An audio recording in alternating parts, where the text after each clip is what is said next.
888-31 Truth is our number. It's open forum on Thursdays here. We got Jimmy here with us for 2 hours, which means get in line. If you got a question, we'd be happy to get to you, and we'll probably be able to get to you if you call now, 888-318-7884. Any question you have on the Catholic Church, on what we Catholics believe, or maybe on a little more wider spectrum of questions that Jimmy's always willing to take, something of a more generally religious nature or philosophical nature. Those questions are welcome. 888-318-7884. And as always, you do not have to be a Catholic to call. 888-31 Truth. So as you know, I've mentioned I was getting near the end of my editing pass on my book manuscript. Right. And I turned it in on the morning of July 3rd. So it is now in. It is off my plate for now, and I have been trying to relax a little bit following the creation of a 150,000-word book manuscript that I then edited down to 100,000 or 110,000. And wow. And I'm not entirely succeeding because all of a sudden, here's an appeal letter I've got to do and stuff like that. Oh, yeah, right. So when you say you turn it in, who do you turn it into? Todd Aglioloro. That's a good person. Director of our press. Yeah. So he'll read it, or he'll assign someone to read it. My understanding is generally Todd does a little bit of reading around in a manuscript himself before passing it off to another editor. I see. And then does that take a long time, the editing process? Well, it's depends on your publisher and how busy your publisher is and what your relationship with the publisher is. In a typical situation, like if I was submitting to Random House, let's say, I would expect the book to be published about a year later. Okay. But since I'm an in-house author for Catholic Answers, and since we have already had a publishing goal for when we want this book to come out, we want it to be available in time for Christmas, there's going to be an accelerated process that hopefully will allow us to achieve that goal. Very good. Very good. That's exciting. Well, congratulations. That's Thank you. exciting that you got that. It's a huge relief. Huge. Yeah. I mean, right. I've wanted to write this book for years, but it Isn't that was great tough. that you hit a goal like that? That's great. And do you have any feelings about it, or is it just relief? Like, are you like, oh, this is the greatest book I've ever written, or this is the worst book I've ever written? I hope this is. Oh, no. I think it's a very good book. Yeah. And I think that it does something that no other comparable book does. What it basically does is it teaches you how to read church documents and evaluate the weight of church teachings. And there's a huge need for this right now.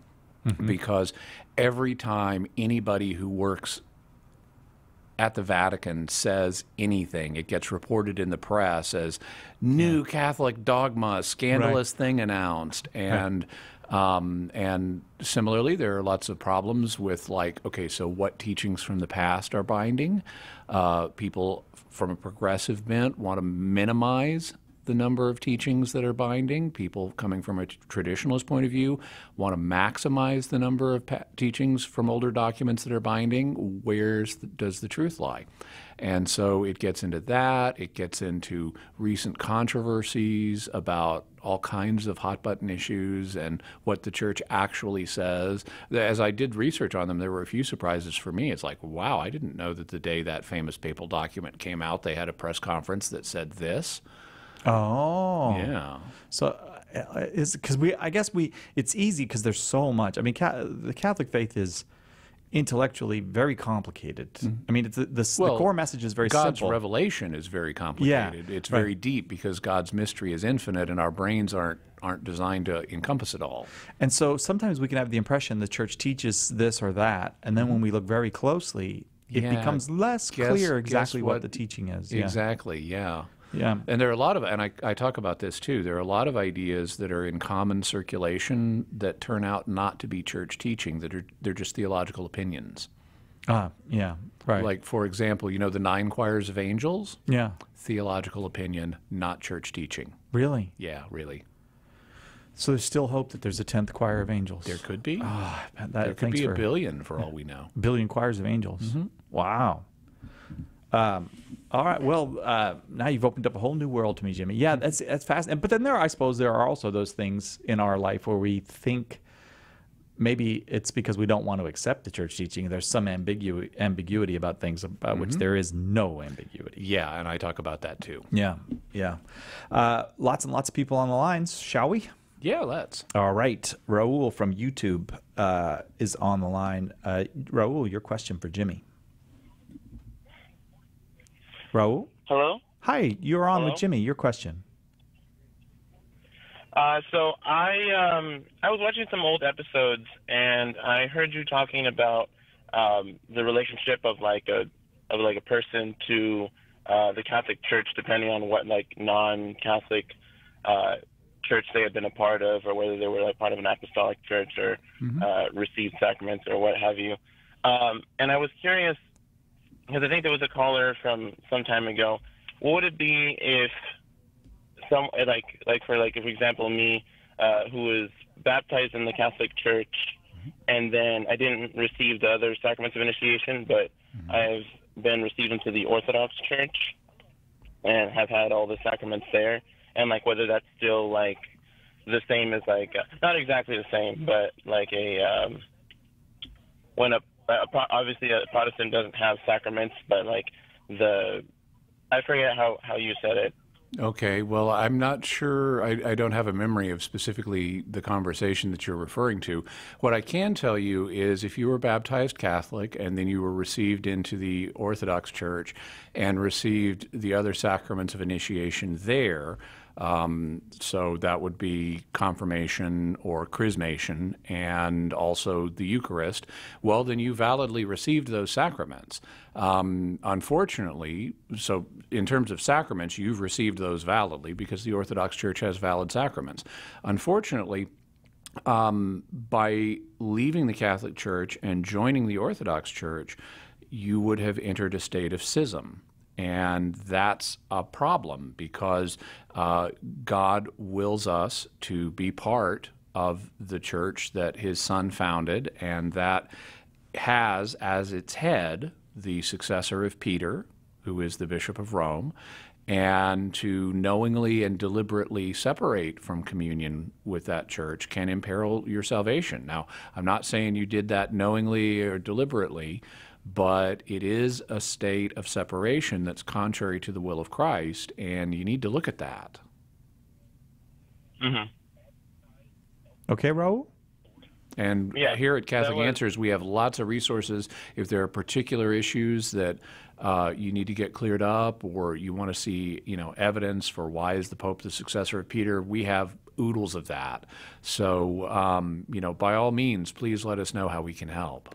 And I'll say thanks for the call, Raul, because we have to take a quick break. We'll be right back with more Open Forum with Jimmy Akin right after this. Catholic Answers Live with Jimmy Akin is coming right back. Hi, this is Cy Kellett. Have you ever noticed that people only use the word spectacular in an ad? Well, we have a spectacular online event going on right now. It's our store-wide summer sale, which includes savings of 10 to 25% and more in some cases on every book, tract, CD, DVD, ebook, and MP3 we carry, including all the newest resources from my good friends Tim Staple, Jimmy Akin, Trent Horn, and Carlo Broussard. With lower prices and a great summer selection, it is by far the most spectacular online Catholic summer sale. So log on now and all this month to the shop at shop.catholic.com and take advantage of our very special prices. You know it's all good stuff because it's from the people you know and trust at Catholic Answers. Catholic Answers Live is brought to you in part by CatholicSingles.com, the website for Catholics who want to meet others who share their Catholic values for faith, fellowship, and love. You can learn more at CatholicSingles.com. Catholic Answers Live thanks CatholicSingles.com for their generous support. Pope Francis said, "The key that opens the door to the faith is prayer." Join St. Paul Street Evangelization by running a prayer station in the public square. You don't need to be a professional apologist or theologian. Just listen to the needs of the people you encounter. Offer encouragement, take prayer requests, and pray with people. Find out more and get involved today at streetevangelization.com. That's streetevangelization.com. The leading Catholic voices are on EWTN Radio. We do our best to keep you, well, connected to all the events happening in our one holy Catholic and apostolic faith, from Rome to back home here in the U.S. and around the globe. It's also our goal to help each and every listener like you take this beautiful faith of ours out into the public square with great ideas on making a difference through engaging the culture. Catholic Connection with Teresa Tomeo. Tomorrow morning, 9 Eastern on EWTN Radio. Call now with your question. 888-318-7884. This is Catholic Answers Live. Jimmy Akin, our guest for 2 hours today. Jimmy is senior apologist here at Catholic Answers, the author of many books, including The Fathers Know Best, The Drama of Salvation, and A Daily Defense, 365 Days plus one to becoming a better apologist. As he was just saying to us a few minutes ago, a new book is a-bornin'. Yeah. It's currently in the hands of the editors here. Yeah, and it's called Teaching with Authority. Teaching with Authority. That'll be coming up, we hope, before Christmas this year. Where for those of you who usually join us on Facebook, there's streaming issues today, but join us over on YouTube if you can. And I think that I'm not sure if it's a perfect stream, but we have a stream over there on YouTube. 888. You could even try Periscope and see if that's working. Oh yeah, many people don't know Periscope is part of Twitter, so you can go to the Catholic Answers Twitter account and then do magic. After that, I don't know what you do. It's on there somehow. Craig in Savannah, Georgia, is listening on the app, so that's another good way to do it. Craig, your question for Jimmy. Hey guys, in Mark and Matthew, Mark does not translate Jesus' words are not translated into English. I believe when Jesus raises the girl from the dead after the hemorrhage, and then when he's on the cross, I believe it's in Mark and Matthew. Is there a reason why that is not translated into English in the English Bible? Well, it is, if memory serves, in both cases translated into English after the Aramaic is given. So when he says at the raising of Jairus' daughter, Talitha koum, Mark explains that means, little girl, I say to you, arise. And similarly at the cross where he says, Eloi, Eloi, lama sabachthani, that's translated as, it gets translated for the reader as, my God, why have you forsaken me? So it is given there. The reason that we find unless I'm severely misremembering, and I could be, because these passages appear in more than one gospel, and so I could have memory of what one gospel does transferring to what another has. However, the reason that we see the Aramaic there is because at those moments, Mark and other evangelists, when they use Aramaic, would shift from writing in Greek to writing in Aramaic, because these conversations, at least the vast bulk of them, presumably originally occurred in Aramaic, and occasionally specific sayings that Jesus made in Aramaic were then remembered and preserved. So like Talitha koum, well, Peter was right there for that event, and Mark's gospel is based on the preaching of Peter. So presumably when Peter was speaking, when he was preaching about this event, he would say, and then Jesus said to her, Talitha koum, and he may or may not have translated that, but Mark, one way or another, knew what it meant, because Mark was an Aramaic speaker, being a native of Jerusalem. And so then when Mark came to write down his gospel, he's repeating the essence of what Peter said, including the Aramaic phrase, and then he also adds a translation in Greek so that the Greek-speaking readers would know. And then when modern translators come along, because they've got both an Aramaic phrase there and a Greek phrase, they'll translate the Greek but leave the Aramaic alone so that it preserves the experience that an original Greek-speaking reader would have had of encountering these Aramaic words. Okay, Craig? Thank you so much, guys. Appreciate it. Thank you very, very much. 888-31-TRUTH, our number. It's open forum. If you have a question of a religious, philosophical nature, we are open to all comers today. 888-318-7884. Ryan in Texas, listening on Guadalupe Radio. You are up next. Your question for Jimmy Akin. All right, Jimmy, my question for you is, how would it have been possible for certain communities of Eastern Catholics to be present in the early days of Christianity. Like, for example, the Coptic Church, who traces their origins to Mark the Evangelist, or the Chaldean Church, who traces their origins to Thomas the Apostle, even though they're a split off of the Assyrian Church at the east. I ask this because I'm just curious how it would have been possible for them to be present, and if their usage of the Divine Liturgy and the Coptic and Aramaic languages would have sounded the same back then as one would expect to hear and see if they were attending either one of these churches. Okay, so originally everybody was Catholic, and there wasn't a distinction in terms of church communion between Catholics and Copts, or Catholics and Chaldeans, or Catholics and Assyrians. We were all Catholics. And over time, so at the time, if you talked about someone who was a Copt, that would mean they were both Catholic and Coptic. They happened to be from Egypt. That's where we get the word Coptic. It just means from Egypt. Just like you would have Catholics from Rome and Catholics from Greece and Catholics from Palestine. So these were, at the time, national or ethnic terms rather than religious terms. Just like, I'm an American and I'm a Catholic, so I'm an American Catholic. Mm-hmm. American is my nationality, not my religion. And at the same time, Coptic at that point, or Chaldean, would have been ethnic national terms rather than indicating a religious identity. But over the course of time, there were divisions where people in particular areas, either conceived of nationally or as ethnic groups, experienced a division of one kind or another with the Catholic Church. And in some cases, that division has been repaired. That's the case with the Chaldean Church, for example. They, a few centuries ago, a certain group of Christians from that part of the world, modern Iraq, came back into communion with the Catholic Church, and so full communion between our churches has been restored, and they're Catholic now, but they retain the modifier Chaldean as a way of indicating where they're from and what liturgical traditions and legal traditions they follow.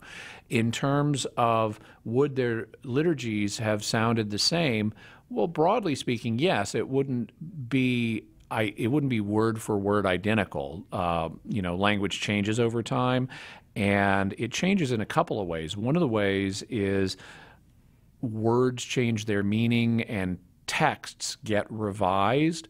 So I know that the Chaldean liturgy has been revised a number of times down through the years. In fact, there was a recent revision of the Chaldean liturgy that was led by Marjamo here, in the former bishop of El Cajon. Oh yeah. And he was very involved in a revision of their liturgy that occurred recently. The other way that language changes is pronunciation changes, and so even if you're using a similar text, it's not going to sound exactly the same, especially after a distance of 2,000 years. You can actually see this quite clearly in the case of the liturgy that's used in Aramaic by Chaldeans and also by Maronites, because they're speaking different dialects of Aramaic. And so if you're in a Chaldean setting, you'll hear a word pronounced with like alaha, with an ah on the end of it. But if you're in a Maronite setting, the accent is different, and you're going to hear it pronounced something like Allaho or Allahu, because the way they use vowels on the ends of words has changed. So that's just an illustration of how it changes over time. In terms of Coptic liturgy, it's undoubtedly not identical to what you would have heard 2,000 years ago, but it is going to be similar. And in fact, Egyptologists will point out modern Coptic as the best living approximation we have of what ancient Egyptian would have sounded like, because it's based on the ancient Egyptian language. Now, Ryan, how does all that sit with you? It fits great. Can I ask one other thing, one real quick? Real quick, Real Ryan. quick. Sure. When Latin was introduced as the liturgy language of the Western Church in the 2nd century, would the usage of Latin itself and the Latin Rite Mass still have sounded the same when it was then, or the No, Mass, they're the catechumens, or the format? they're different. Like I said, language changes over time, and that includes the pronunciation and the text. So the Latin liturgy has been revised in both large and small ways down through the centuries, and there's not just one version of the Latin liturgy. There are all kinds of different versions that have been used historically, including the Ambrosian Rite and the Sarum Rite and various other local rites. It wasn't even standardized until the time of Pius V. And the pronunciation is going to be different. In fact, there's more than one way of pronouncing Latin today. There's ecclesiastical pronunciation, which, according to many scholars, is heavily influenced by the development of Italian accents. And then there's the classical pronunciation, which is a reconstruction that was proposed for classical Latin by scholars in the 19th century. So instead of saying vidi vidi vici, it would be wiki witty wiki and stuff like that. And instead of Cicero, it would be Cicero. And so even today, we have more than one way. There's like at least 3 popular ways of pronouncing Latin today. And in the ancient past, there would have been as many and more than that. It was going because it was an empire-wide language, and so it's not going to be pronounced the same way everywhere in the empire, just like American English is not pronounced the same way everywhere in America. You know what I mean? Okay, Ryan, we'll leave it there. I spoke with a bishop one time who he speaks Latin and he celebrates liturgy in Latin and all that, and I asked him, I said, if you went back to Cicero's time, now if I would say Cicero, but now that I learned that, I said, do you think you could converse in Latin? And he said he thought that he could read it fine. Yeah. He didn't think that he would be able to converse with Cicero. You'd probably pick it up, yeah, but it would take You'd some have to work effort. at it, so because it wouldn't sound the same over all those years. What I like too in Latin is that when, and you'll have to help me with this because you may know some of these, but like say, obviously the word television doesn't exist in Cicero's Latin. So what do? In modern Latin, yeah, there's actually a society that comes up with new words for things that we have today, like television and helicopter and computer. Yeah. The Holy See published a list of such terms a number of years ago, and it had a word for cowboy in it, and so I did a blog post at jimmyakin.com with the Latin title meaning "Mamas, don't let your babies grow up to be cowboys." I got to look that up. jimmyakin.com. All right, Jimmy Akin is our guest this hour. It is open forum, and it turns out it's been quite a linguistic open forum thus far, but if you have a question of any aspect of the Catholic faith, you're welcome to call. Whether you're Catholic or not, you're very welcome. 888-318-7884. If you prefer the spelled version, 888-31-TRUTH. Right back with more Open Forum. Catholic Answers Live. Join us this September for a conference that is sure to ignite and inform your faith. Every time we come here, it's just an incredible experience. I love it. I love it. I'm so glad I came here. And I'm having the time of my life. Early bird pricing ends July 2nd. Visit CatholicAnswersConference.com or call 1-888-291-8000 today to register. These guys are so amazing. I always get so much, learn so much. I've already signed up for next year. Let's be honest. A visit to Catholic.com is like a visit to no other place on the internet. We hear it time and time again. Catholic Answers changes people's lives. That's a responsibility and a mission that we take seriously. In the last year alone, we've revised the site and given it an exciting new look and improved functionality. We offer more than 10,000 online articles, videos, and audio files, all available to you free of charge. Every year, we get millions of visitors, from non-Catholics to potential converts, from parents to teens. to our men and women overseas, our door is open to everyone. And we're looking ahead with big plans for the future, continuing to make Catholic.com even more informative, relevant, and feature-rich. Visit Catholic.com today to see what's happening and find out how you can get involved. And know that we appreciate and welcome all of your support, your testimonials, your prayers, your time, your talents, and your treasures as we partner together to build a bigger and better Catholic.com.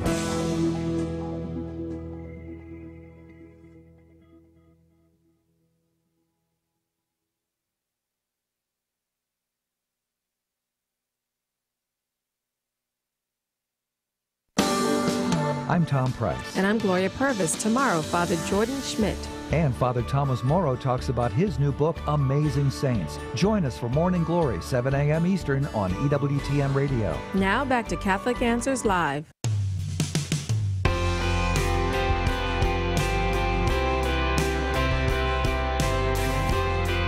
Welcome back to Catholic Answers Live. It's July, and that means summer sale over at shop.catholic.com. Just about everything in our online shop is discounted. I don't know, 10, 15, 25%, some stuff, and even more in some cases. You don't need a promo code, just shop. Everything there on sale. Shop.catholic.com. Check out the bargains on hundreds of great Catholic resources, and it really is a lot of stuff at shop.catholic.com. It's open forum. Jimmy Akin is our guest. Our number, 888-31-TRUTH. And we go now to George in Alabama, listening on the EWTN app. You are on, George. Your question for Jimmy. Hi there. Can you hear me? Yes. Yep. Okay, I'm on Bluetooth. Just want to make sure. So my question is, how can one reconcile evolutionary theory with the doctrine that suffering and death didn't enter the world until sin did? And maybe I'm confused on if that, that doctrine, what it actually means. But, just... There are various ways of doing this. Perhaps the most common is to say that the suffering and death that entered the world due to original sin is human, and it affects humanity. And so if our first parents hadn't sinned, then we wouldn't experience death. But that says nothing about whether other creatures would have experienced death apart from original sin. So and this is a view, if I'm not mistaken, that Thomas Aquinas talks about. He talks about how, the nature of animals didn't change as a result of the fall, so that lions were still obligate carnivores before the fall, and they would have needed to eat prey. But consequently, the death that entered the world was human death. And so that's one way of dealing with it. There are others. A proposal that was made by the Swiss theologian Hans Urs von Balthasar was that God, in looking at history, foresaw humanity's fall and therefore allowed all of creation to be characterized by suffering and death in view of the fact that the fall would occur. And so on his view, or on his proposal anyway, I don't know that he proposed this as anything more than an idea to think about, but based on this proposal anyway, all of the record of death and suffering that we see in creation wouldn't have occurred if man had not fallen, but since God foreknew that man would fall, he allowed history to unfold in the way it did. And we'll have to leave it there, George. Lots and lots of calls today. Thank you so much for that call. Hope it was helpful, Jimmy's answer. We go now to Scott in Houston, listening on 1430 AM. Scott, your question for Jimmy. Hey, guys. Thank you very much for taking my call. I appreciate it. I've been listening to y'all for a long time, and Jimmy, I just wanted to say you're probably the primary reason that I'm in the process of converting to the Catholic faith right now. Wow. Well, congratulations, and thank you so much. You're very kind. Well, thank you for that. Here's my question, though. I'm a husband and a father. I have 3 kids, and my wife, obviously, and we're in the process of going through RCIA and faith formation and things of that nature. My parents and siblings are extremely devout Protestants, non-denominational by nature, but very, very Protestant. That was the way I was raised. And this decision to convert to Catholicism has really created some fractures in my family. Yeah. And I love them to death. They're fantastic people, good people, and I'm not. They're viewing this as a rejection of them and the faith that I was raised with, and they're viewing it as a personal affront. And it's not that at all. It's just this is something I feel compelled to do, largely by the study that I've undertaken and the fact that I've never experienced God the way that I have at the Holy Mass, and I want to be all in on that. And so basically, I'm just asking for any advice you would have as a way to bridge the familial divide here in a way that's loving and compassionate, but still maintains fidelity to what I believe to be the truth. It's a difficult situation, obviously, and there's no single right answer here. It involves a judgment call, and frankly, it involves an ongoing application of prudential judgment, because as the situation changes, there will be different things that would be optimal to do at different moments. One of the things, and you may have done, you seem like a really, intelligent, sensitive guy, so you may have already been doing some of these things, but things that occur to me to do in a situation like this, if they're taking it as a personal affront or a rejection, I would say, I would bend over backwards to stress that that's not the case, that I appreciate the formation in the Christian faith that you gave me. I don't view this as a rejection of that. I view this as a building on that and even going deeper with the Christian faith by learning more about its historic expression and understanding. And to me, this represents not a rejection of what you gave me, but as a furthering and a completion of what you gave me. And so I'm very grateful for the religious upbringing that you gave me. I'm very respectful of your faith, and I recognize its genuine, authentic Christian faith. And I still view y'all as my brothers and sisters and parents in Christ. And so this doesn't diminish anything in that regard. At the same time, I'm sure that you would agree that if you had an insight on a particular theological matter that you hadn't really examined before, but you then saw evidence, say in the Bible, that convinced you this was true, even though it wasn't something that you'd grown up with, that you would feel in conscience you needed to accept this position, even though it's something that was over and above what you were raised with, and you would hope that other people would respect your conscience in this matter, that you need to obey your conscience.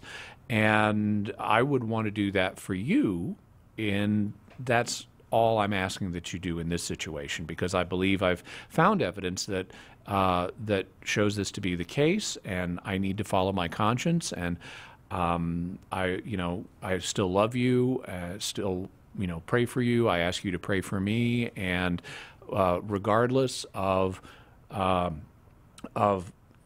differences that we have at the moment, let's keep lines of communication going. We can still love each other. We can still rejoice in our mutual Christian faith, even if it's being expressed in somewhat different ways.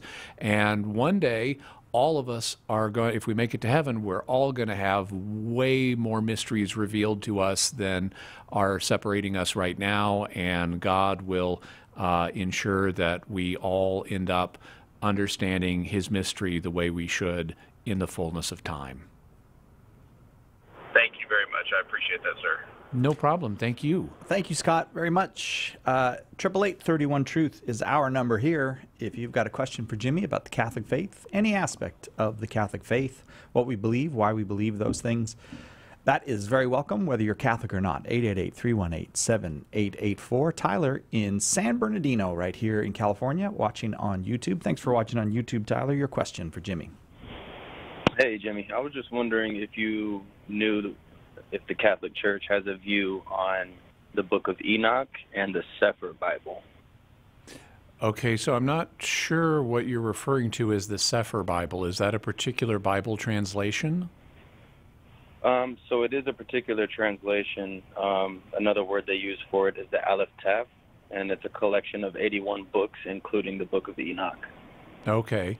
The Catholic Church generally doesn't take positions on particular Bible translations, so it's not going to have one on that. If I knew more about it, I could tell you, I could offer you a more informed opinion, but frankly, I'm not familiar with it. The word Sefer just, I mean, it indicates like a document or a writing, so it sounds like some translation that somebody has just come up with. In terms of the Book of Enoch, there are a number of different books of Enoch. The most famous one is often called First Enoch, and the only Christian church that holds it to be canonical is the Tawahedo Orthodox Church in Ethiopia. Other Christians don't have it as part of their biblical canon, and that includes the Catholic Church. So the Catholic Church doesn't hold that it's canonical. It can be a valid resource for scholars to study to understand the ideas that were present in Second Temple Judaism, which is when it was written, but the Catholic Church doesn't hold it to be part of the Bible. Tyler, thanks very much. We got to take a quick break. We'll be right back with more Open Forum with Jimmy Akin right after this on Catholic Answers Live. Call and ask Jimmy your question today on Catholic Answers Live. Let's be honest. A visit to Catholic.com is like a visit to no other place on the internet. We hear it time and time again. Catholic Answers changes people's lives. That's a responsibility and a mission that we take seriously. In the last year alone, we've revised the site and given it an exciting new look and improved functionality. We offer more than 10,000 online articles, videos, and audio files, all available to you free of charge.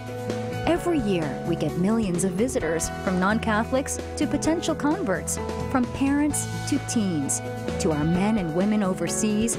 Our door is open to everyone, and we're looking ahead with big plans for the future, continuing to make Catholic.com even more informative, relevant, and feature-rich.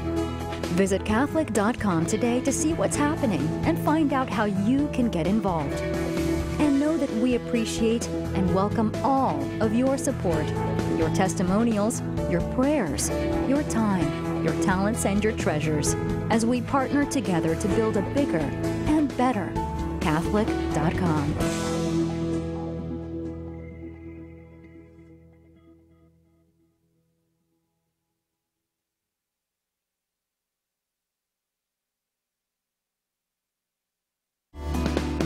Homeschool Connections, an online provider of courses for your Catholic homeschool, is a sponsor of Catholic Answers Live. Homeschool Connections website is homeschoolconnections.com.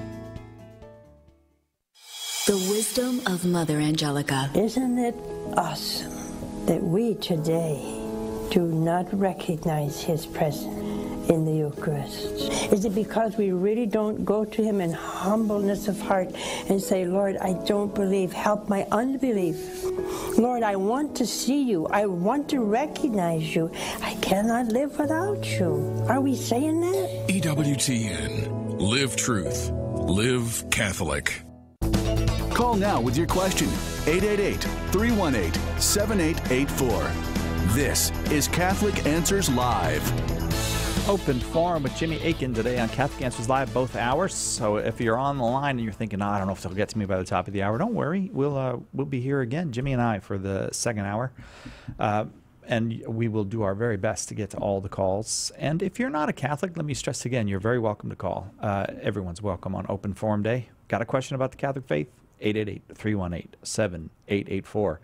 Julian in Cincinnati is next. Julian is at 7:40 or listening at 7:40 a.m. there in Cincinnati. Julian, your question for Jimmy. Hey guys, thanks for taking my call. So I called about a month ago to ask sort of like the same question, but then when I was doing some research, I wasn't satisfied with my answer. So the priest I think I was talking to, he said that there were more than 10 commandments, and if I read all the commandments, it will end up being about 13 to 15 of them. But when I look at Deuteronomy chapter 4, and verse 13, God specifically says he gives us, or he gave Israel, his 10 commandments. So my question is, why is it, if God gave 10 commandments, why is it that you got rid of one and split up the 10th commandment, which talks about coveting, and make it one for thou shalt not covet thy neighbor's house, and make it one for thou shalt not covet thy neighbor's wife? Okay. I understand about... Let me ask you a question. You said that you got rid of one. Who do you mean you, and what commandment did they get rid of? Well, so the second commandment, which talks about thou shalt not make unto thee any graven images or worship them or bow down to them, right? And I understand that the answer the guy gave me the last time, he said that the priests were ordered to make those angels for the Ark of the Covenant.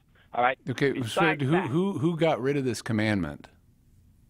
Well, according when I read your catechism, you have. Let me just clarify something. When you say you mean Catholics? Yes, sir. Okay. When I say you, I mean. And when you say our catechism, do you mean the Catechism of the Catholic Church? Correct. Okay. Well, actually, the Catechism of the Catholic Church has a very helpful section on this. It doesn't include all of the information I'm about to give you, but it does note that there is more than one way of numbering the 10 Commandments. It mentions two in particular. It mentions one that was proposed by St. Augustine and that has become common in Catholic and Lutheran circles. And it also mentions another that is common in Orthodox and Calvinist circles. So there's more than one way. Now, actually, the Catechism doesn't go into this, but there's a third way. And the third way is used commonly in Jewish circles. The reason for these different numberings, you're quite correct, there are 10 commandments. What you heard, or at least, I mean, I didn't hear the previous conversation you're referring to, so I don't know about the details of it. But what you were told, that if you actually look in the text and count the number of imperative statements, that is, statements which instruct or command you to do something, there is more than 10. There's like 14. And what that means is since we're told there are 10 commandments, you have to make choices about how are you going to group these 14 or so statements so that the number comes out to be 10. Well, some of them are on similar topics, like for example, I am the Lord your God. Now, that's actually not a commandment the way it's phrased, but it is it's part of this text. And it is, in fact, reckoned by the Jewish reckoning as the first of the commandments, because the word commandment is a little misleading. In Hebrew, we're told there are 10 words that God has given here. And obviously, there's way more than 10 literal words. What he means is there's 10 topics that we're given instructions about. And one of those instructions is, I am the Lord your God. Well, that's similar to, you shall have no other gods before me. And that's similar to, you shan't make any idols. On the other hand, so that's kind of at the beginning of the block of text. We have some statements that are on related subject matter. They all deal with monotheism. At the end, we also have some statements on related topics, saying you shan't covet your neighbor's wife, you shan't desire your neighbor's property. Well, those also are kind of on similar topics. And so that's where the three different systems make different choices. Some of them will group matter from the front of the block of text into a smaller number of commandments to make the total come out to be 10. Some will group matter at the end of the block of text together to make the total number of commandments come out to 10.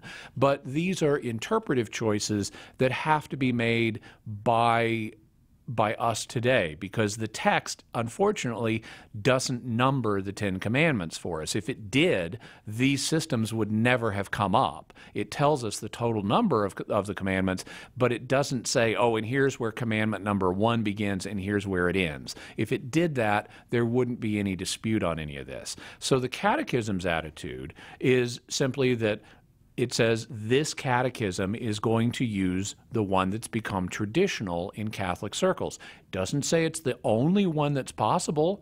Doesn't say it's the definitively correct one. It just says this is the one that's most commonly used in our circles, and so we're going to use it here. It does not remove any commandments. If you look in a Catholic Bible, whether you're looking in Deuteronomy 5 or Exodus 20, all of the statements, beginning with I am the Lord your God and continuing down to the coveting and desiring ones, all of them are there. That material is all present in the Catholic Bible. When the Ten Commandments are read in the liturgy, it's all read. The question then is not, have we removed a commandment? The answer is no. The question is just, why have they been grouped in this way? And the grouping is based on the similarities of the material, and it's not something the Church considers there to be one definitively correct answer to. Personally, I tend to think that if you ask what was in the mind of the biblical author, I tend to think the Jewish numbering is likely has the best chance of being what he was thinking. And in that one, the commandment against having other gods and the commandment against having idols is grouped together, like in the Catholic interpretation, and the commandment, Catholic and Lutheran interpretation, I should say, and the commandments against desiring your neighbor's wife or property are also grouped together as the 10th commandment, like in the Orthodox and Calvinist numbering system. And the extra commandment that you need is right there at the top. I am the Lord your God, which is clearly the most important thing of all right here. And that's the first commandment in the Jewish numbering system. Julian, thanks so much. Appreciate that question. 888-31-TRUTH, the number. I've got a whole hour coming up after this of more questions, but we'll go now to Aaron in Iowa, listening on the Catholic Answers app. Thanks for downloading the app onto your phone, Aaron. Your question for Jimmy. Hi, guys. Can you hear me? Yes. Hi, Jimmy. My question is about the Passion narrative in the Gospel of Mark. In chapter 14, verse 50, it says, and they all left him and fled. And then 51 says, now a young man followed him wearing nothing but a linen cloth about his body. They seized him, but he left the cloth behind and ran off naked. And my question is, just to me, that particular detail doesn't seem to fit anywhere in the story, and I was wondering if you knew if there's any significance about that particular detail, about that that person that's mentioned. And yeah, it's a very interesting question. There are two theories that you commonly hear. There's one that you commonly hear these days, and this actually was only proposed fairly recently, within the last 100 or so years. The idea here is that the young man who runs away naked is Mark himself, and that the reason he mentions it is because he's writing the gospel, and even though it's a very minor incident, he's putting it in as kind of his own cameo in the gospel to say, hey, I was here. Kind of like you'll sometimes find painters in, say, the Renaissance painting themselves into their own paintings. Or if you watch an Alfred Hitchcock movie, let's say North by Northwest, Alfred Hitchcock will have a little cameo where he inserts himself into the movie, and in North by Northwest he like runs up to a bus and the door shuts in his face and the bus drives off. And so if you know about these little cameos, you can watch for them. And the proposal is that that's what's happening here with Mark. There are some problems with that. Number one, it's not clear that this kind of cameo thing existed in first century literature. I can't think of any other examples of it. Also, why wouldn't he have named himself and said, and then Mark? Because he names other people. You know, yeah. He names Peter. He names the other 12, the others of the 12. Why wouldn't he just mention his own name? Why would he keep it secret?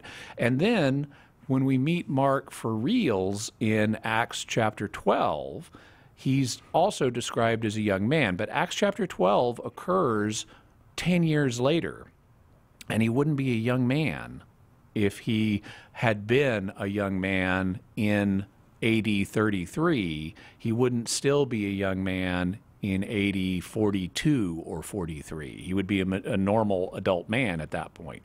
And so that casts doubt, since he is described as a young man in Acts 12, that suggests he would have been too young to be the Mark in the Passion narrative, to be the unnamed figure in the Passion narrative.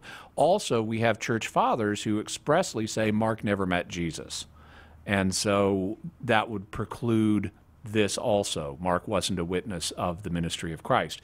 So that leaves us with, well, why would we have this mysterious unnamed figure who seems to be significant enough to be mentioned, but he's not named for some reason?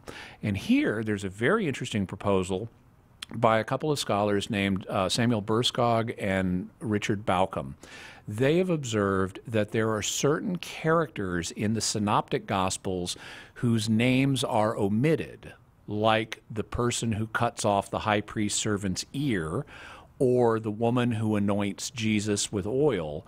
And they then get, their identities are revealed in the Gospel of John, but they're not initially. Why not? Well, if you look at them, both of those acts could be construed of as having revolutionary significance. Attacking the guy arresting Jesus, anointing him when Messiah means anointed one, those could be viewed as revolutionary acts. And so the proposal is, at this time, at the time the Synoptic Gospels were written, like Mark, these people were potentially in danger, and so they were given protective anonymity. But by the time John was written, they didn't need that. So who else might need protective anonymity? Because they try to arrest this guy who runs away naked. Well, John 11 tells us they were also trying to kill Lazarus. Maybe Lazarus is the other person who needed protective anonymity when the Synoptic Gospels were being written. Aaron, thank you very, very much. Thanks to everybody who has called. If you remain on the line, we'll do our very best to get to you next hour, so don't go anywhere. If you haven't called yet, 888-318-7884 is the number. Jimmy's going to stay with us for another hour. If you have a question about any aspect of Catholic faith or life, we are happy to try to address it, and you do not have to be Catholic to call. We'll be right back with more after this on Catholic Answers Live.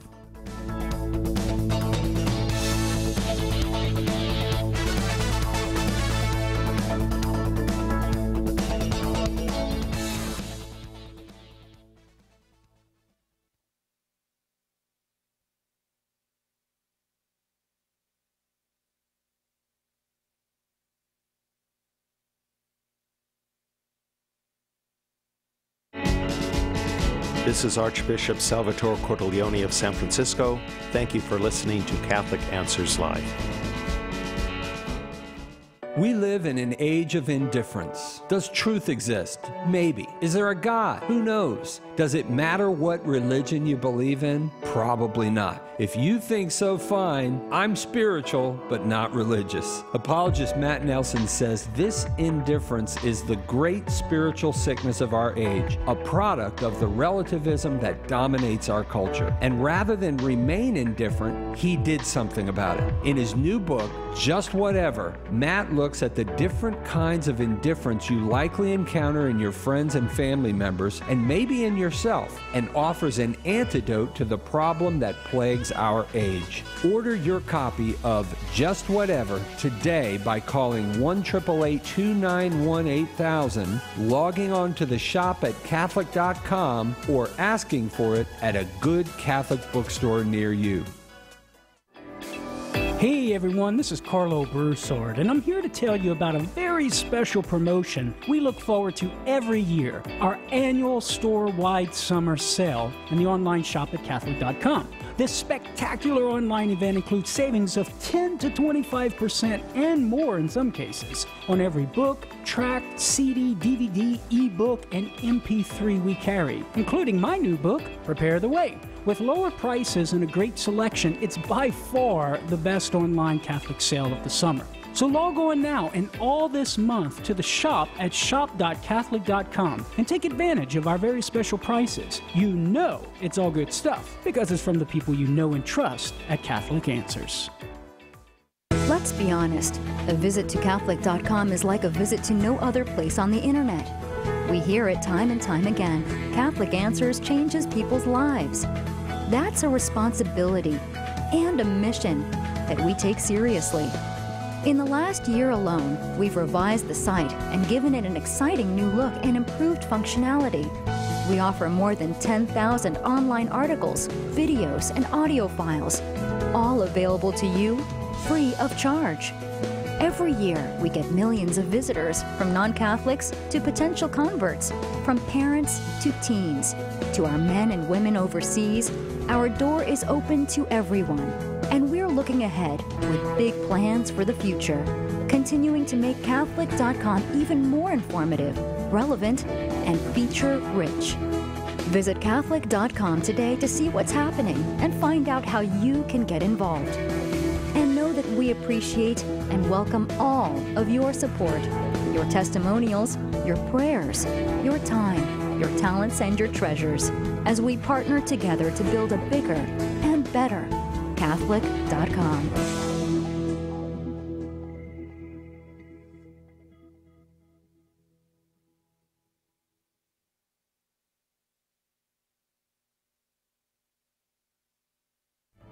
Hello, my friends. This is Christopher Check, president of Catholic Answers. I'm sure you have heard that it's still okay these days to hold to the quaint superstitions of Catholicism as long as you leave them in church, because when it comes to reality, religion is just foolishness that withers in the fierce light of science. Problem is, this narrative is false. It is in the Christian West that scientific discovery has most flourished. Still, too many of us find ourselves flat-footed when confronted with bugbears like Adam and Eve versus evolution, creation versus Big Bang, and Galileo versus the Inquisition. What can you do? Come to Catholic Answers 5th National Conference, Faith and Science. Guest speakers Father Terry Ehrman and Dr. Stacy Trasankos will join the whole Catholic Answers team to explain how faith and science are actually in harmony. September 27 to 30, right here in San Diego. And we are thrilled to announce a special keynote address by Raymond Leo Cardinal Burke honoring the 50th anniversary of Humanae Vitae. For all the details, visit CatholicAnswersConference.com.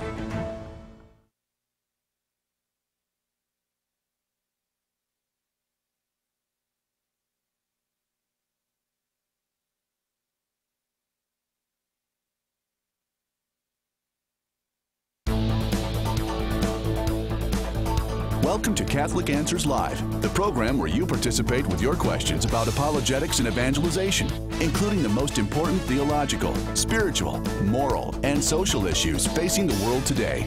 Call now with your question for today's guest. Toll free 1-888-31-TRUTH. That's 888-318-7884. Now, from San Diego, Catholic Answers Live. Happy Independence Day Recovery Day. That's what I'm calling this, Independence Day Recovery Day. I hope you had a good one. Maybe not one you need to recover from. Maybe you just need to continue to enjoy that relaxation that you got yesterday. I hope so anyways. Our guest this hour is Jimmy Akin. Jimmy is senior apologist here at Catholic Answers and the author of A Daily Defense, 365 Days Plus One to Becoming a Better Apologist. An open forum, in case you're just joining us, means if you've got a question about the Catholic faith, we'd love you to ask it. Just call 888-318-7884. If you're a Catholic and maybe you need some help understanding something that confuses you about the faith, or some help explaining it to someone else, or maybe if you are a Protestant and want to understand why Catholics believe in what we believe, or maybe you are not religious at all, or of a non-Christian religion, and you just have a curiosity or a question about the Catholic faith, everyone's welcome to call 888-318-7884.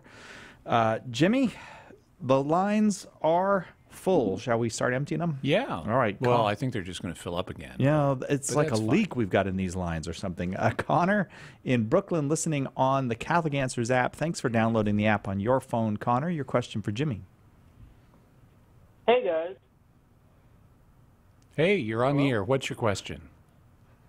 Well, first I want to let you know that because of your efforts and the efforts of the people here at Catholic Answers, I've converted to Catholicism, and I plan on joining RCAI, later this fall.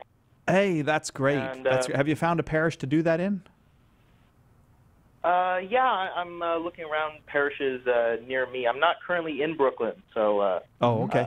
I'm currently just visiting a bunch of parishes around where my parents live. And my question is, how fair is it to attribute any particular seemingly mundane event to supernatural origins? And I got an example of that. Seems a little bit obtuse. Mm-hmm. Okay, what's your example? My stepmother recently had a problem with her car where the engine blew out, and she attributed this to Satan, and she's a charismatic evangelical. And I personally don't believe that you can attribute any car engine blowing out or the fact that the manufacturer is no longer manufacturing that engine to the works of Satan or to the retribution of God or to God's miracle. Can you, Jimmy? What's he responsible for? Let me make sure. When you say the engine blew out, you don't mean it literally blew out of the chassis of the car, because that could be genuinely supernatural if it just did that spontaneously. I assume you just meant it broke. Is that correct? Yeah, the engine broke. Okay.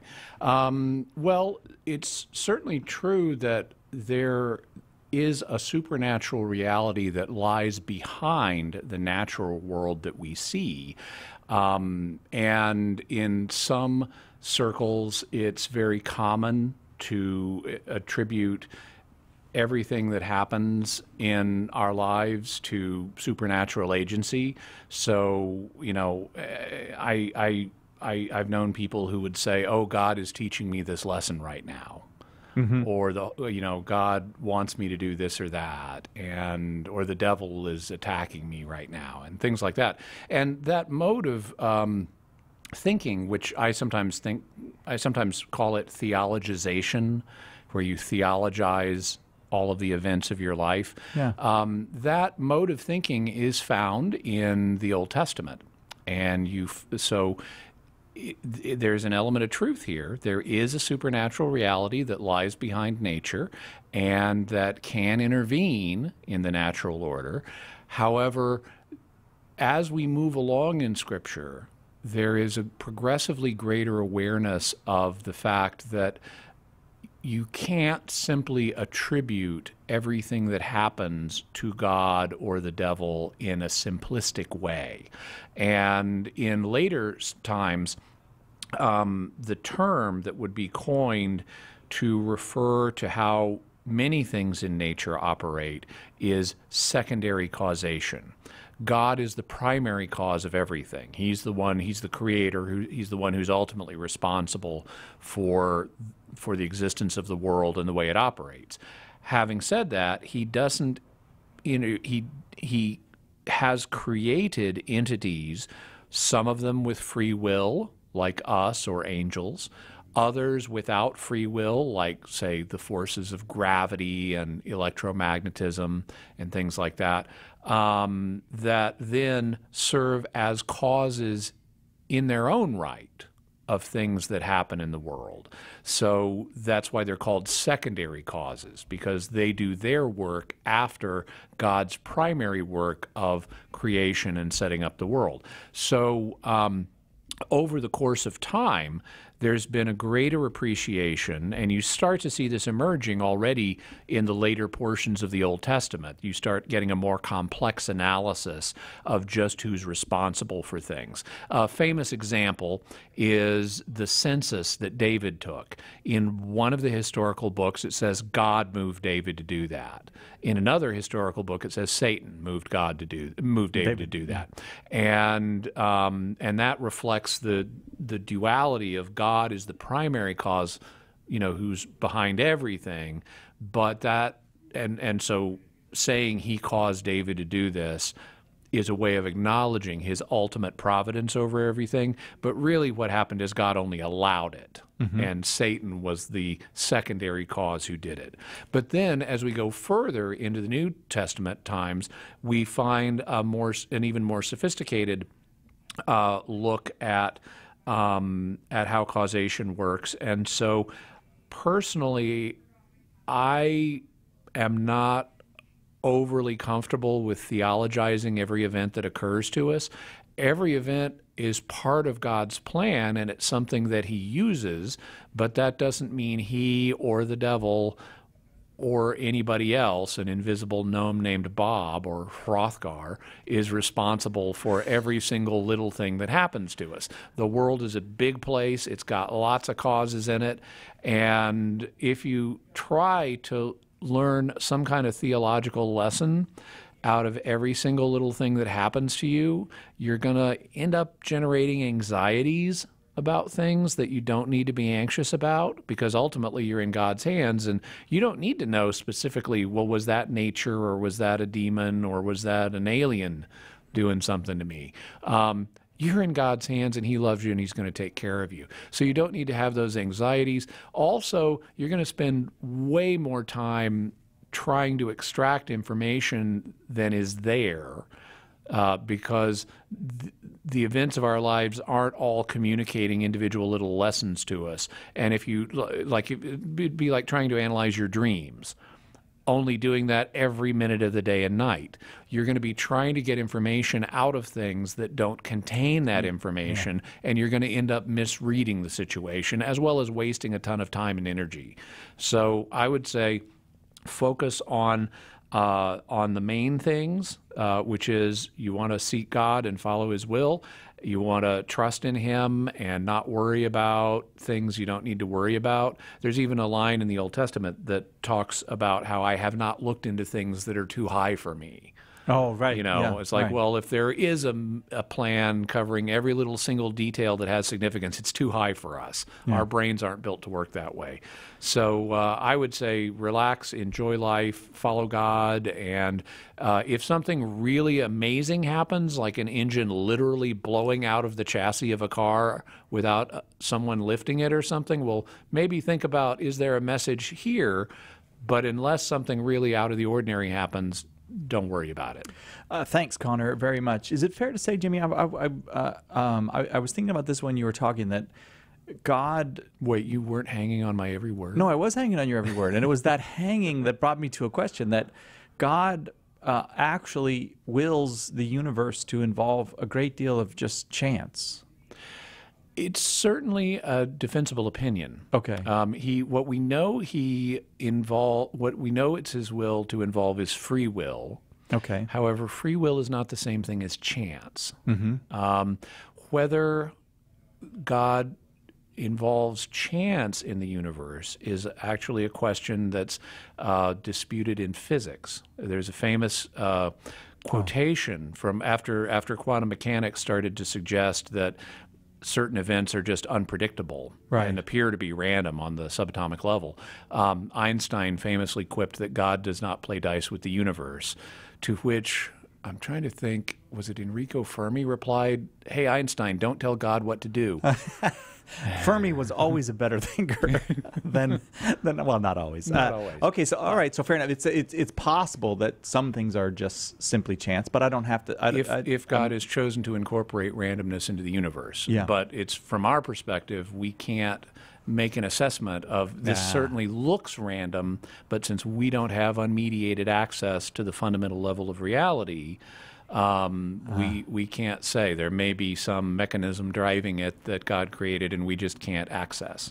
So you're saying you don't have immediate access to the fundamental level of reality? Unfortunately, no. Oh, all right. Good. Interesting admission, Jimmy Akin. We'll be right back after this with more Catholic Answers Live, open forum. It's all about the truth. Catholic Answers Live. Hi, this is Trent Horn, and I'm here to tell you about a very special promotion we look forward to every year, our annual store-wide summer sale in the online shop at Catholic.com. This spectacular online event includes savings of 10 to 25% and more in some cases on every book, tract, CD, DVD, ebook, and MP3 we carry, including my new book, What the Saints Never Said. With lower prices and a great selection, it's by far the best online Catholic sale of the summer. So log on now and all this month to the shop at shop.catholic.com and take advantage of our very special prices. You know it's all good stuff because it's from the people you know and trust at Catholic Answers. What difference does it make who or what you worship or what you believe? Sharing the faith used to make some people mad because it challenged their own strong beliefs. Today, it makes a lot of people yawn because they don't have strong beliefs about anything. Religious indifference is the great spiritual sickness of our age, a product of the relativism that dominates modern culture. This is Matt Nelson, and in my new book, Just Whatever, I'll take down the building blocks of religious indifference one by one.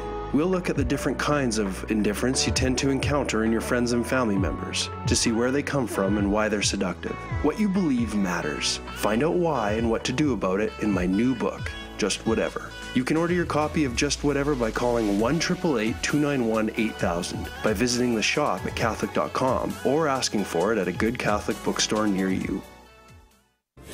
Check out EWTN's official YouTube channel. Just follow the link on our homepage at EWTN.com or go to YouTube.com/EWTN. Watch EWTN's live shows or today's homily from the Daily Mass. Click the upload button to see our most recent clips. You can also find all of EWTN YouTube content by clicking the playlist button. It's all on the official EWTN YouTube channel at YouTube.com/EWTN. Visit today.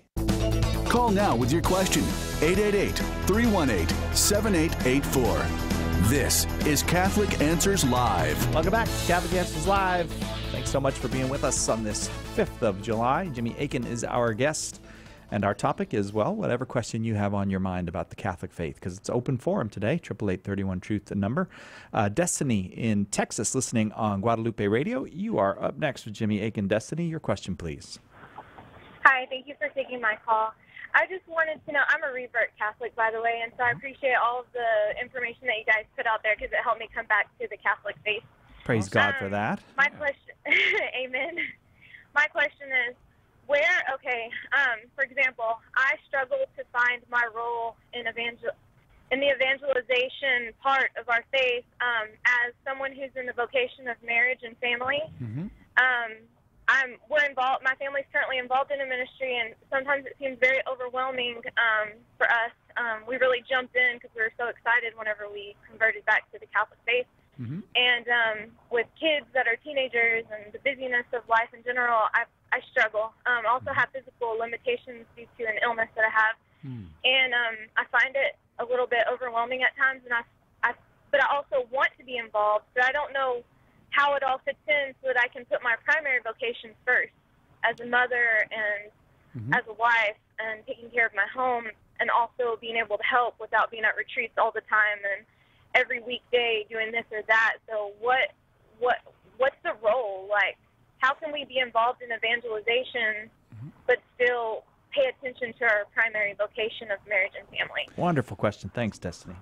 It's a definite struggle that people have, and including apologists, because apologists, people who work professionally in the field, have this ministry, and it involves people who you're trying to help people, some of whom have very pressing needs, and it can create a sense of urgency of, I just have to be doing this at all times. I could always do more, and if I don't, maybe I'm sinning or something like that, or maybe I'm not. Maybe someone's gonna, not get the help they need, and that ultimately will lead to madness and burnout because we're not designed to work that way.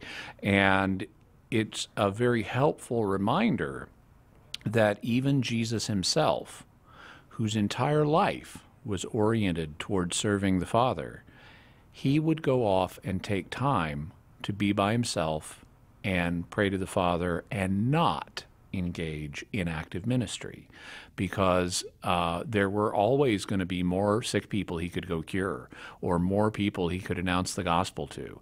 But even he would go on retreat and back away from active ministry and be alone, either by himself or with some of his disciples. He recognized they needed to rest too, so he'd take them and say, we're going to rest now. Now, if something really urgent happened, like 5,000 people follow you into the desert, even though you're trying to get away from them, well, okay, and they need to eat, okay, maybe you do a miracle or two. Yeah. But even he recognized this principle, and so it's entirely legitimate if you've committed to a particular vocation like marriage, that comes first. And to the extent that evangelization enters your life, the primary function of evangelization in a married context is going to be evangelizing your own family, and especially your children. If you're able to go further and do additional evangelization outside of the home, that's great. But the home comes first. And so having a clear awareness of that priority and saying, okay, I'm going to make time for my husband, I'm going to make time for my children, I'm going to make time for the various household tasks I need to do, I'm going to make time for myself. I have limitations as well. And if those limitations are due to an illness or anything else, even just a need to recreate, that's okay. You need to make time for those things. One of the tools that some people use when they look at matters like this is they'll say, okay, I'm going to pay God first. I'm going to take the things I know I have to do that are part of God's will for me. I'm going to do those first, and then I'll do other things in whatever time is remaining. Now, that may be an effective strategy for you. It may not be. Obviously, there's a certain rhythm to life, and the put the God things first isn't always the best arrangement of your time, because the school day or the work day begins at a certain time, and you can't necessarily say, oh, I'm going to spend quality time with my family first thing in the morning. We're all going to get up at 1 a.m. That's not realistic. Your body is telling you need to be sleeping at 1 a.m. because humans are diurnal beings rather than nocturnal ones. So that's part of God's design for us. But, looking at what's reasonable and making a periodic reassessment of where are we and how much can we reasonably take on and how can we make time for all the different things we need to do, it's a periodic question that needs to be asked, and you and your husband can make that decision jointly and be honest and open with each other about, I think maybe we just need a vacation right now. Maybe we need to pull back. That's okay. It's all part of the mix, and figuring out the mix is part of why God gave you practical intellects. And whether you always make the right choices or not, the fact you're trying to figure out the best way to do things is itself pleasing to Him. How's that, Destiny? Yes, that's very helpful. Thank you. I think I'm going through I kind of burnt out and just barely hanging by a string. Yeah. Then probably time to back off and take a bit of a rest. Good. I'm glad that you got that, Destiny, because I think many people, they have experienced that. Many people do, and maybe don't ask or feel like God is demanding more and more. And sometimes what God wants is us to rest and love our family and pick it up another day when we have the energy. I really appreciate that call. Destiny, 888-318-7884 is our number. Madeline in Midlands, Texas, listening on Guadalupe Radio. You are next. Your question for Jimmy Akin. Madeline? Yes, are you there? We are here. Are you there? Yes. Your question. I was raised cradle Catholic, and I grew up understanding that Catholics only have the real presence in Mass and the transubstantiation. And I have a friend that's Episcopal and says that they do the same thing. And can you help me there? Either help me to explain it to them or maybe correct me or... Well, okay, so the Catholic Church doesn't hold that only it has the real presence or the ability to have transubstantiation occur in the Eucharist. It acknowledges that any church that has valid apostolic succession of the bishops has valid sacraments. And so the Catholic Church does have apostolic succession, and so it does have a valid sacrament of the Eucharist, including transubstantiation. So do the Eastern Orthodox. So do the Coptic Church. So do various other Eastern groups of Christians that don't have full communion with the Catholic Church. Because even though they don't have full communion with the Catholic Church, they nevertheless retained valid holy orders and thus apostolic succession. In the case of most Protestant churches, they made no pretense of retaining the sacrament of holy orders. And so consequently, unfortunately, they lost apostolic succession, and consequently they don't have a valid priesthood needed to validly consecrate the Eucharist. In the case of the Anglican Church, or Episcopalian Church here in America, the situation is somewhat more complex. They did make an effort for a time to maintain apostolic succession, but they introduced a new rite of ordination that caused their sacrament of holy orders to become invalid. And this was something that was discussed by Pope Leo XIII, if I'm recalling correctly, in an apostolic letter called Apostolicae Curae, in which he ruled that Anglican orders unfortunately are not valid, and so consequently, even though they still have bishops and priests, and even though they think that they're validly consecrating the Eucharist, in fact, unfortunately, they're not, at least apart from exceptional cases where maybe you have an Orthodox priest who became an Anglican priest, or a Catholic priest who became an Anglican priest. But ordinarily, they don't have, their priests unfortunately don't have valid holy orders according to the Catholic understanding, and so their celebration of the Eucharist, while it would be a gesture of their devotion to God and their desire to please God and grow closer to God, and God can take that act and give them his grace since they're seeking him through it, it nevertheless wouldn't involve the full reality of the real presence as the Catholic Church understands it. Adeline, I'm going to say thanks. I'm going to try to get to as many questions as I can because the lines, Jimmy's right, they keep filling back up. So let's go to Charlie in Michigan listening on EWTN. Charlie, your question for Jimmy. Yes, thank you for taking my call. Are there any restrictions in having a Mass at my funeral? The last 10 years have been very active in the church and back to the sacraments, but my relationships may have complicated this. Was married 50 years ago in the church, divorced after 16 years, and then I remarried outside the church by a judge, and I stayed away from the sacraments.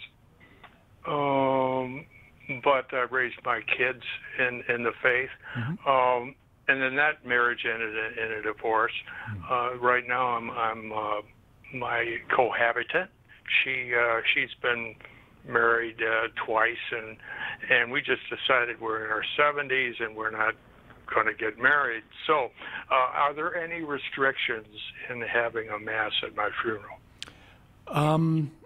Okay, let me ask you a delicate question. Are you, you mentioned you're in your 70s, are you living as brother and sister? No. Okay. All right, well, we have to get your answer on the other side, Charlie. Hang on. Jimmy will stay here and do that. I'm pretty sure. I have pretty high confidence that he'll stay and get to your answer right after this. Thank you so much for the call.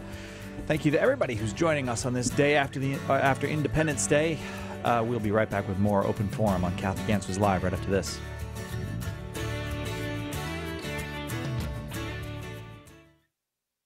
Catholic Answers Live.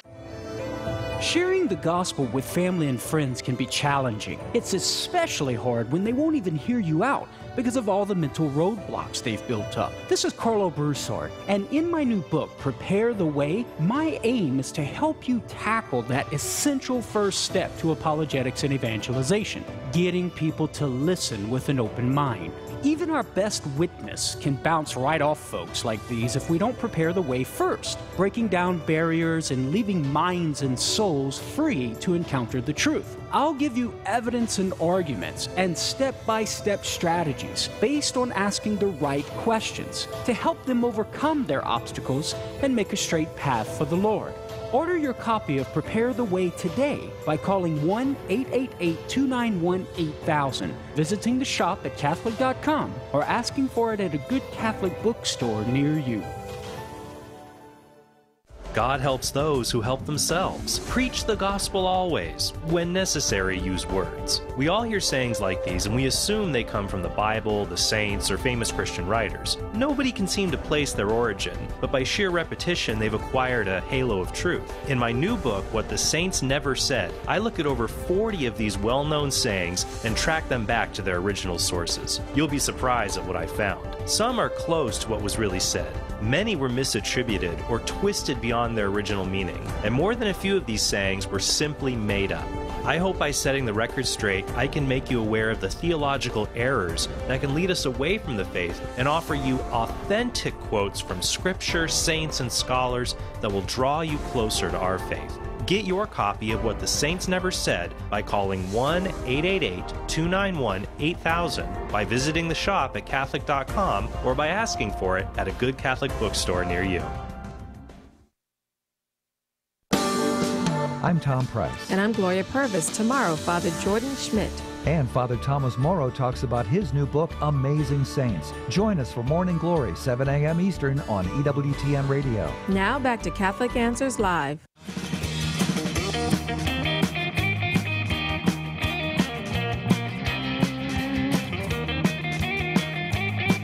I thought it was Monday.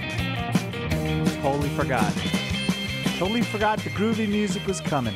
Thanks, Nick, for playing it. Yesterday felt so much like a Saturday. I kept thinking, oh, I've got to go to Mass first thing in the morning. Yeah. It was, and then you come back and you've been away, and I turn my computer off when I go away for more than a day, and I got to turn the computer. It all feels like a Monday to me. Mm-hmm. And then the groovy music comes in. And it's Thursday. Thanks, Nick. Thanks very much. Nick Check and the Dead Century playing there. Only plays it on Thursday. I don't know why. I don't think he likes me. But Jimmy Akin is our guest here, and I like it when Jimmy's here, and I like it when Jimmy's here and the groovy music plays, so I get to share that with him. And your calls are welcome. Oh, we were talking with Charlie when we went to the break. Jimmy, go ahead. Yeah, so Charlie's question was, could, given his life situation where he's been divorced a couple of times, and the second one wouldn't affect the situation because it was outside the church. The marriage had occurred outside the church, so it would not be presumed to be valid. But he's presently cohabiting with a woman, and they're not presently living as brother and sister. They are in their 70s. And he wanted to know, would he be able to have a Mass at his funeral given that situation? Well, I'd want to do a little further checking to dot all the I's and cross all the T's, but based on my understanding of the situation, the Mass isn't the question. You can have a Mass celebrated for anybody. You can always have a Mass celebrated for the repose of someone's soul. That's not in question. But what it would be in question is, could he have a funeral in a Catholic church? Okay. Because there is a canon that addresses the situation. Now, in the old days, the answer would have been no. These days, it's more complex. And so I'm going to read you what the canon says. This is Canon 1184 from the Code of Canon Law. And Section 1 says, unless they gave some signs of repentance before death, the following must be deprived of ecclesiastical funerals. And then it names 3 categories. The first category does not apply here. It's notorious apostates, heretics, and schismatics. Okay. By the way, note the word notorious. That means publicly known. Oh, I see. Yeah. So if you're like privately, few people know or something, you're not notorious. But that doesn't even apply here because he's not a apostate heretic or schismatic. The second is those who choose cremation of their bodies for reasons contrary to the faith. Okay. And that's it doesn't appear to be the case here either, based on anything he said. The third category is the one that's possibly relevant. It says other manifest sinners, so that means it's publicly known, who cannot be granted ecclesiastical funerals without public scandal of the faithful. Okay. And scandal in this case is not going to really mean outrage. It's going to mean, would it lead people into sin? Whether a person who's living a life that's not in conformity with the church's understanding of sexual morality or any other area of morality could be given a funeral rite is going to depend on are their sins manifest, and could they be given a funeral without public scandal of the faithful? Well, given the age of the parties in this case, a lot of people are going to presume they are living as brother and sister. Okay. So that right there may indicate that unless they're going around saying, "Hey, we're doing this," it's not going to be manifest that they're doing this. So that might take care of it right there. But there's at least some ambiguity here. If any, that leads to Section 2 of the canon. Section 2 says, if any doubt occurs, the local ordinary, meaning the bishop, is to be consulted and his judgment must be followed. So I can't say that there's a slam dunk one way or another, but what I can say is the church tries to be very sensitive in these situations and has a very generous approach to the celebration of funeral masses for people, because all of us are sinners in one way or another. And it really only denies them in particularly serious cases where, like, you would be leading other people into sin by doing something. And given the facts described in this situation, it's not obvious to me that would be happening. So I would say that that a funeral mass could reasonably be granted in this situation. I would say, though, it's even better to address the situation before you go to meet your Maker. You notice it mentioned in this canon showing some signs of repentance before death. Well, like the book of Hebrews says, if today you hear his voice, harden not your heart. There are ways of dealing with irregular marital situations like this, whether it's living as brother and sister, getting annulments, getting a convalidation, i.e. getting your marriage blessed. There are ways to do this, and one wants to do those things before you stand before your Maker. So I just want to encourage you in that regard. And here at Catholic Answers, we publish a little booklet called Understanding Annulments. I wrote it specifically to help people in situations like this. And Charlie, if you'll stay on the line, we'll get your info, and I'll be happy to send you a copy of that. Okay, Charlie? Thank you. All right. Yeah, thank you. Thank you. God bless you, Charlie. God bless. We go now to Samuel in Akron, Ohio, listening on Living Bread Radio. Samuel, your question for Jimmy. Hi, Jimmy. I'm trying to explore the doctrine of sacrifice, especially in light of penal substitution, because that's what I was raised on, that doctrine, and having a discussion with my dad about it. And especially as he's lays an emphasis on having an understanding from doctrine and practice in the Old Testament and how God used that to shape New Testament tradition in the Catholic Church now. I'm a Catholic now, and so he essentially wants to know, I'm not assuming that there was any tradition where a Jew saw himself as taking out God's wrath on the animal, Mm-hmm. but that's something he wants to know. And okay. So how did we get where we are? Yeah, it's an understandable question, and one of the problems we have here is because we don't perform, and since the beginning of Christianity, we have not performed animal sacrifices in the Christian community. We have lost a sense of what they meant for the people who did in the Old Covenant, and that has led to attempts to sort of reinterpret what sacrifice was all about. Things like penal substitution, where the idea is you're punishing the animal by executing wrath on it instead of on you. So you kill the lamb in order to punish it for your sins. That's an idea that has come up really in the last millennium. It certainly has only been popular in the last millennium. St. Anselm of Canterbury wrote a book called Cur Deus Homo, where he kind of got in this direction. He didn't, as far as I'm aware, get to full penal substitution, but he did get to a substitutionary understanding of the sacrifice of Christ called vicarious substitution, which is distinct from penal or punishment substitution.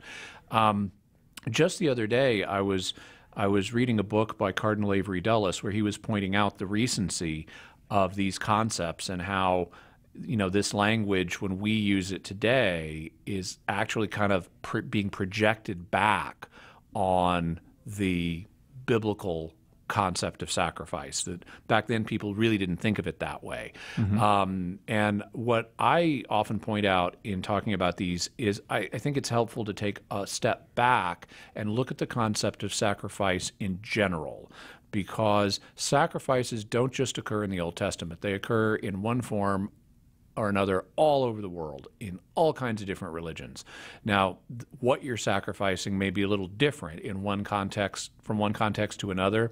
The Greeks didn't sacrifice the same animals that the Hebrews did. In fact, there was an idea among some Greeks that the reasons Hebrews sacrificed sheep is because they wanted to be odious to Zeus, who liked sheep. So it's like, we'll kill that god's favorite animal.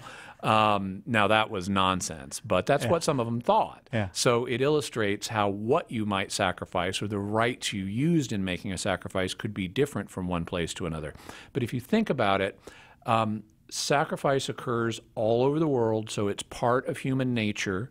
Even we Christians do it in a spiritual sense. We just aren't sacrificing animals. So what's the essence of the concept of sacrifice itself? Well, another thing that you find all over the world is gift giving. If you want to get on someone's good side, if you want to build good relations with someone, you frequently give them a gift.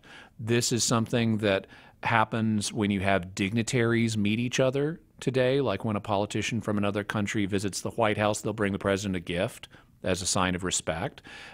People do the same thing when they visit the Pope. They'll bring the Pope a gift as a sign of respect, and he'll give them one back. So when you have the President of the U.S. and the Pope meet, they exchange gifts. Same thing happens with ordinary people. If your bank wants your business, they may periodically give you a toaster or something. If you want to court a girl, you offer her dinner. Toaster. You know. I thought you were going to say toaster. That's why I was never successful with those things. Try dinner or flowers or chocolates. Okay, I thought it was going to be toaster. And so gift giving is one of the ways that we as humans smooth relations with other people and show them goodwill. And if you think about sacrifices in that context, really what you're doing is offering God or the gods a gift, whether it's an animal or an offering of wheat, or you're pouring out wine on their altar. All of those were done with the Old Testament, for example. You had wave offerings that were presenting God with wheat. You had, obviously, animal sacrifice as food. You would also have drink offerings where you would pour out wine on the altar. And so we see all of these different types of gifts being offered to God. And what we don't see in the Old Testament is a discussion of and we're punishing the wine, or we're punishing the wheat, or we're punishing the goat. Yeah. So given that they had an agrarian culture, and this represented their form of wealth, animals, plant harvest, wine, oil, all of those things was wealth in their culture. What they're doing is they're offering wealth to God, and they do it for different purposes. Like sometimes it's a fellowship offering, just to celebrate fellowship with God. Sometimes it's a sin offering as a way of saying, I'm sorry to God. Sometimes it's an offering connected with a particular festival or time of day, like the morning and evening offering, to thank God for creating this time and this festival for us.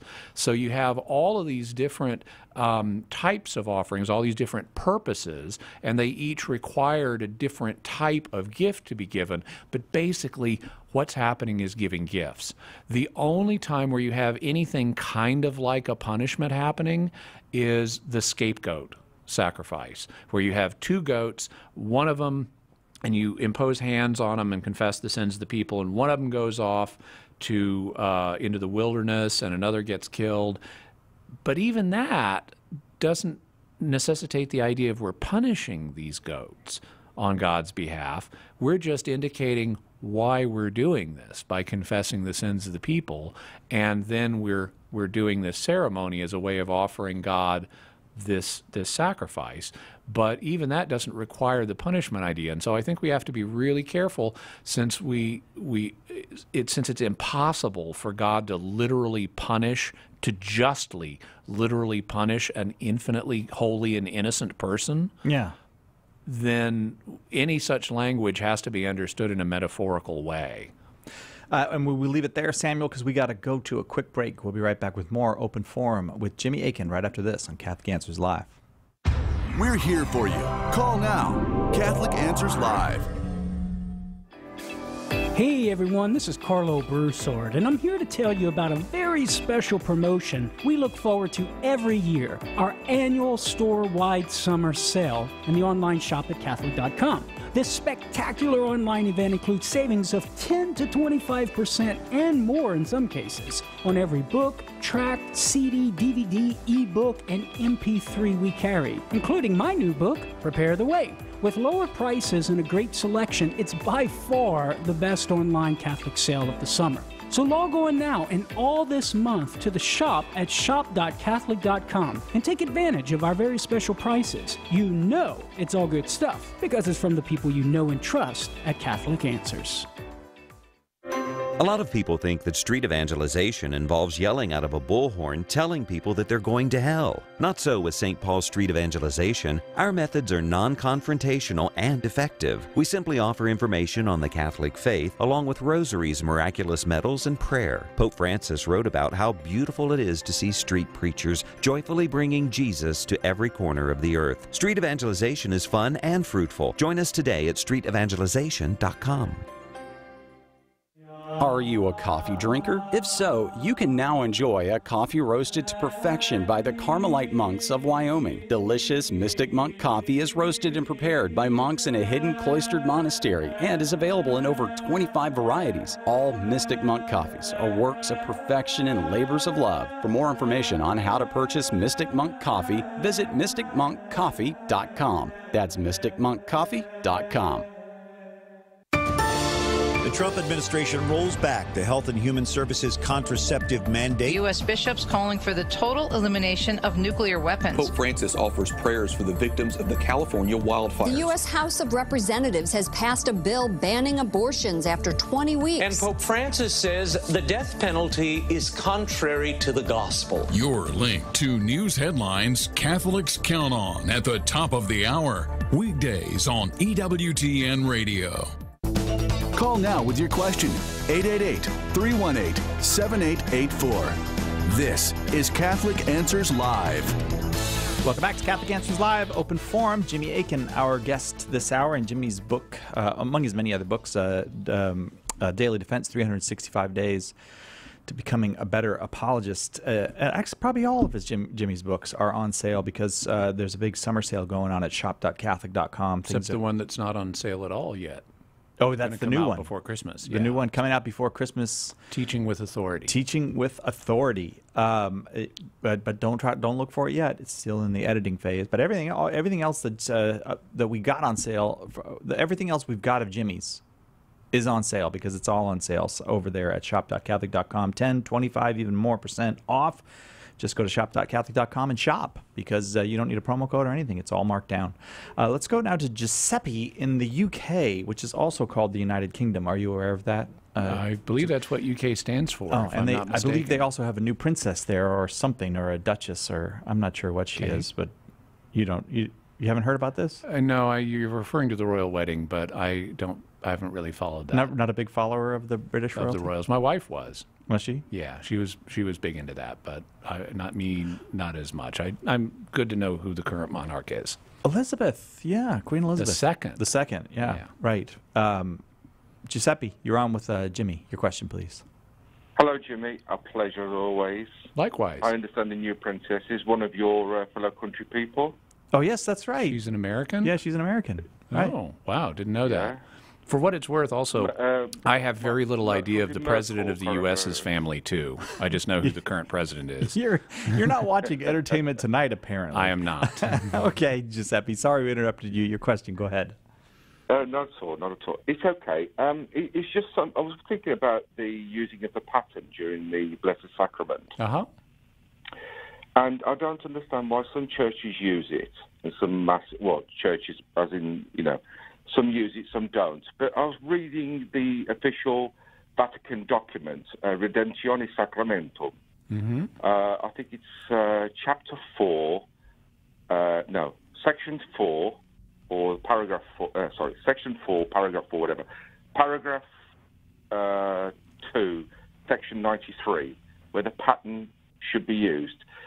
Could I ask you, because it's written in a Vatican document, are churches obliged to use this during communion? Well, I just pulled up Redemptione Sacramentum, which was an instruction that came out back in 2004. And just to confirm my understanding, and it did confirm my understanding, in section 119, it says, and there's only one reference to the paten in this. For people who may wonder, a paten is a small plate or dish that's used to protect the host against the host falling on the floor. Yeah. And it says here that the priest, once he has returned to the altar after the distribution of communion, standing at the altar or at the credence table, purifies the paten or ciborium over the chalice. Now, the ciborium is like a deeper dish that's used to hold hosts, which can then be administered in the rite of communion. So the way the text reads, it envisions the priest using either a paten or a ciborium that then needs to be purified over the chalice. And I think that's what explains what you're seeing in different churches, Giuseppe, that some of them are exercising the option to use a paten, others are simply using a ciborium. Okay. Well, I was just reading, the one I was reading, Jimmy, is paragraph 2, the distribution of Holy Communion. What's the paragraph number? 4, number 93. 93. And it says the communion plate for the communion of the faithful should be retained so as to avoid the danger of the sacred host or some fragment of it falling. Oh, I see. Yeah, well, I would want to do some more checking on this because this is a detailed question. The simply saying something should be retained, though, isn't necessarily a mandate that it must be used in all circumstances. This, as I mentioned, is an instruction, and instructions are a type of document whose force is understood as being authoritative when they are in conformity with what is elsewhere mandated. But unless there's elsewhere a mandate that you use a paten in addition to a ciborium, then this is going to count as a recommendation rather than as a mandate. Thanks, Giuseppe. It's always nice to hear from you. Do anything special for the 4th of July? Did I do? Yeah. Maybe shake the dust off their feet? Well, I celebrated with in spirit. Thank you. Oh, sorry, Giuseppe. That was so backwards of me to ask that question. I'm sorry. You know, I was just teasing you. Please, come on. Well, thank you for the call. I'm going to try to get one more in before we go. I appreciate it, Giuseppe, very, very much. We're all friends now. We can joke. Enough time has passed, don't you think? I think so. We can tease about it a little bit. Joanne from Facebook wants to know. Joanne's from Facebook. The question did come to us, even though we're not on Facebook today. I've been grappling with the concept of original sin. We'll just grapple with original sin, first of all, Joanne. The Catholic dictionary defines a sin committed as a sin committed by Adam and then passed down through all his prodigy. So here comes the next problem. Are we all descended? Excuse me. What did I say? Prodigy? Prodigy. I beg your pardon. Else. Yes, thank you. Are we all descended from one man? And if so, was he created full form as the first man, or was he a product of evolution? Oh, I see. This is a good question, Joanne. And then, which of the first men created sin, etc.? Okay, so this is a really complex topic that I'm not going to be able to do justice to in the final moments of the show. I apologize, But Jimmy. what I can tell you is this. The traditional understanding is that original sin is something that's bequeathed to us because of the sin of Adam, understood as one man directly created by God from the dust of the ground. That's been the standard understanding based on the text of Genesis all the way down through Christian history until recently.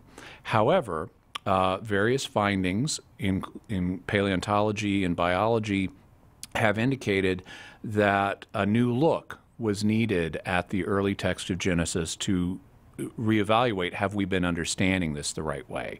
And so the church, in looking at that question, has said at least one of those understandings, namely that Adam was directly created from the dust of the ground, doesn't mean evolution is impossible. Okay. And so his God saying he was taken from the dust of the ground is a way, according to John Paul II, of emphasizing his unity with material creation, but not the details of how his body was produced.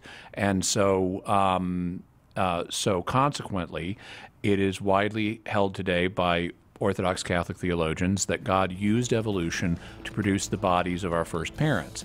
On the question of was Adam just one guy, initially there was a finding that suggested that that was the only legitimate view for Catholics. Subsequently, there's been more discussion of that question, and today there are different Catholics who hold different opinions on that.